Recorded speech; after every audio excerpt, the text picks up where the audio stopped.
ప్రేక్షకులకి నమస్కారం. గోపురానికి స్వాగతం.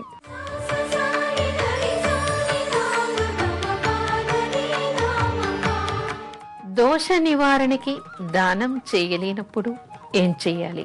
మనకి ఈ పరిస్థితి రెండు రకాలుగా కనపడుతూ ఉంటుంది. దోషం ఉంది, దానం చేయండి అంటే ఒక్కొక్క గ్రహానికి ఉన్నటువంటి దానాల్ని ఒక్కో రకంగా చెప్తూ ఉంటారు. అలా ఉన్నప్పుడు దానం చెయ్యాలి అని అనుకుంటాం. అయితే చేయలేనటువంటి పరిస్థితి కూడా ఏర్పడుతూ ఉంటుంది. అది రెండు రకాలుగా ఉంటుంది. ఒకటి ఏమిటి, ఆర్థిక స్తోమత లేకపోవడం. రెండోది ఏమిటంటే ఒక్కొక్కసారి ఎవరు మనకి సహకారం చేసేవాళ్ళు లేకుండా మంచాన పడి ఉండడం, లేదా చేయలేనటువంటి పరిస్థితిలో దూరదేశాల్లో ఉండటం. అలాంటి కొన్ని అననుకూలటువంటి పరిస్థితులు వస్తూ ఉంటాయి. అలాంటప్పుడు మన దగ్గర డబ్బు ఉన్నప్పటికీ కూడా దానం చేయగలిగేటువంటి శక్తి ఉండి కూడా దానం చేయలేనటువంటి స్థితిలో మనం ఉంటాం. మరొకటి ఏమిటి అంటే కొంతమంది కొన్ని దానాల్ని స్వీకరించరు. అంటే శనికి ఇచ్చేటువంటి దానాల్ని, నల్ల నువ్వుల్ని, నల్ల మూకుడిని దానం చేస్తూ ఉంటాం, ఉప్పుని దానం చేస్తూ ఉంటాం. ఇలాంటి దానాల్ని అందరూ స్వీకరించరు. కొన్ని నవధాన్యాలు మనం నవగ్రహాలకు ఇచ్చేటువంటివి కూడా అందరూ స్వీకరించరు. అయితే కొంతమంది మాత్రమే వాటిని స్వీకరించడానికి ఉంటారు. ఎందుకంటే ఆ దోషం వాళ్ళకి అంటకుండా ఉండడం కోసం మళ్ళీ వాళ్ళు జపం చేసుకోవాల్సినటువంటి అవసరం ఉంటుంది. అది తెలిసిన వాళ్ళు మాత్రమే ఆ దానాన్ని స్వీకరిస్తూ ఉంటారు. అయితే ఈ రెండు పరిస్థితుల వల్ల కూడా దానం చెయ్యాలి అన్నప్పుడు దానం చేయలేనటువంటి పరిస్థితి మనకి ఏర్పడుతూ ఉంటుంది. అయితే అలాంటప్పుడు మనం ఏం చెయ్యాలి అంటే ఈ విషయంలో మనకి శాస్త్రం ఏం చెప్తోంది?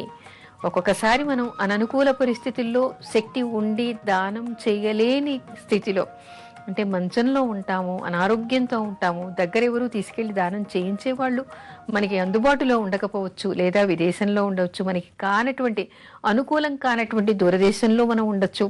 అలాంటి అననుకూల పరిస్థితులు ఏర్పడినప్పుడు ఏం చేయటం? మనసులోనే మనం భావన చేసుకోవాలి. భగవంతుడికి కానీ మనం బ్రాహ్మడికి కానీ దేన్ని దానం చెప్పారో ఆ దానాన్ని చేస్తున్నట్టుగా భావించి భగవంతుడి దగ్గర అర్పితం చేసినట్టుగా భావన చెయ్యాలి అని అంటారు.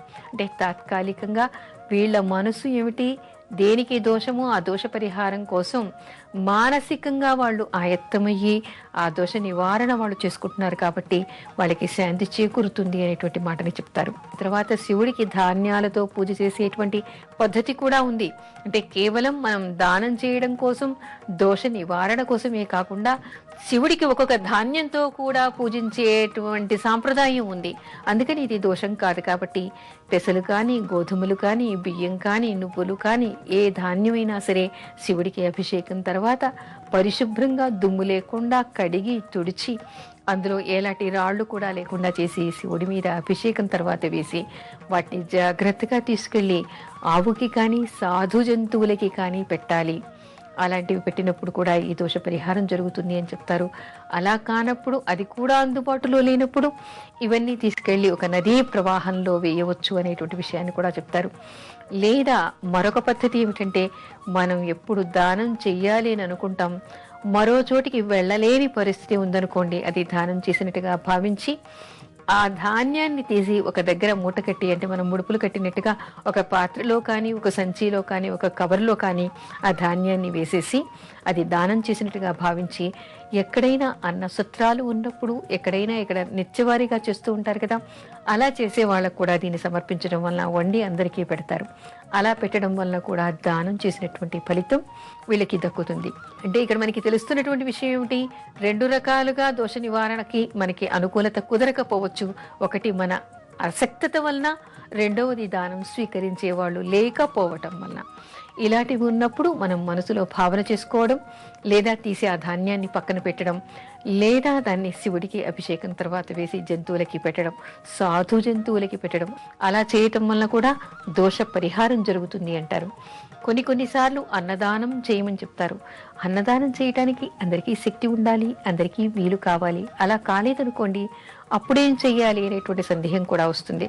అలాంటి సందేహాలు వచ్చినప్పుడు ఏమిటంటే, చక్కెర, పంచదార ఉంటుంది కదా, ఆ పంచదార తీసుకెళ్లి ఎవరు తొక్కనటువంటి స్థానంలో, అంటే అందరికీ ఇంటికి దగ్గరగా కాకుండా చెట్లు చేమలు ఉన్నటువంటి ఖాళీ ప్రదేశంలో తీసుకెళ్లి చీమలకి చక్కెర వేయటం వల్ల 10,000 మందికి అన్నదానం చేసినటువంటి ఫలితం దక్కుతుంది అంటారు. దానివల్ల ఎన్నో దోషాలు పరిహారం అవుతాయి అంటారు. అంటే శాస్త్రం ఏం చెప్తోంది, చీమలకి చక్కెర వేయటం వల్ల 10,000 మందికి అన్నదానం చేసినటువంటి ఫలితం దక్కుతుంది అనేటువంటి మాటని చెప్తోంది. అందుకని సూక్ష్మంలో మోక్షంలాగా వాళ్ళకి ఆర్థిక శక్తి లేదనుకోండి, అన్నదానం చేయలేరు. దానివల్ల వీళ్ళకి వచ్చేటువంటి పుణ్యం రాదు, లేదా దోష పరిహారం కాదు. అందుకని ఇలాంటివి కూడా చేస్తూ ఉంటారు.